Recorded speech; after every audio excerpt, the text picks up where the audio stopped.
அந்த சுங்கார சத்திரம் நிகழ்ச்சியை பார்த்துட்டு பெரிய இமாலய வெற்றி பெறுவதற்கு வாய்ப்பு இருக்கோ அப்படின்னு நினைக்கிற அளவுக்கு மலைப்பை ஏற்படுத்தினார் தம்பி விஜய். நெஞ்சில் குடியிருக்கும்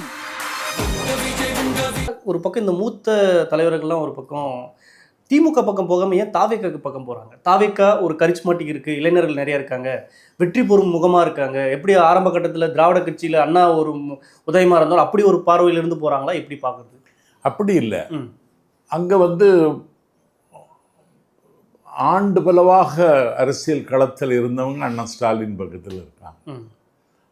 அவங்கள தாண்டி இவங்க அங்கே ஷைன் பண்ண முடியாது. இங்கன்னா ஷைன் பண்ணிடலாம். ஆல்ரெடி நிறைய பேர் இருக்காங்களா, செந்தில் பாலாஜியா இருக்கட்டும், சேகர் பாபா இருக்கட்டும், இல்லை அவங்கள பாண்டியன், இந்த மாதிரி நிறைய பேர் போய் அவங்கள தாண்டி இவங்க அங்கே ஷைன் பண்ண முடியாது. தாவேக்காலன்னா ஷைன் பண்ணலாம். எப்படி சொல்றீங்க சைன் பண்ணலான்ட்டு?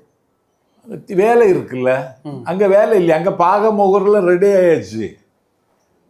நாளைக்கு தேர்தல் வந்தால் சந்திக்க தயார் நிலையில் இருக்குது திமுக. தாவேக்கா அப்படி இல்லை. அந்த வேலை இருக்கும், பொறுப்பு இருக்கும், வேலை பார்த்துட்டே இருக்கலாம், சந்தோஷமாக இருக்கலாம். இந்த இளமையும் அனுபவம் கொண்ட தலைவரும் ஒன்று சேர்ந்தா எந்த மாதிரி ரிசல்ட் இருக்கும்? ரிசல்ட்டு பிரமாதமாக இருக்கும்னு நினைக்கிறேன். நான் இந்த சுங்கார சத்திரம் நிகழ்ச்சியை பார்த்துட்டு பெரிய இமாலய வெற்றி பெறுவதற்கு வாய்ப்பு இருக்கோ அப்படின்னு நினைக்கிற அளவுக்கு மலைப்பை ஏற்படுத்தினார் தம்பி விஜய்.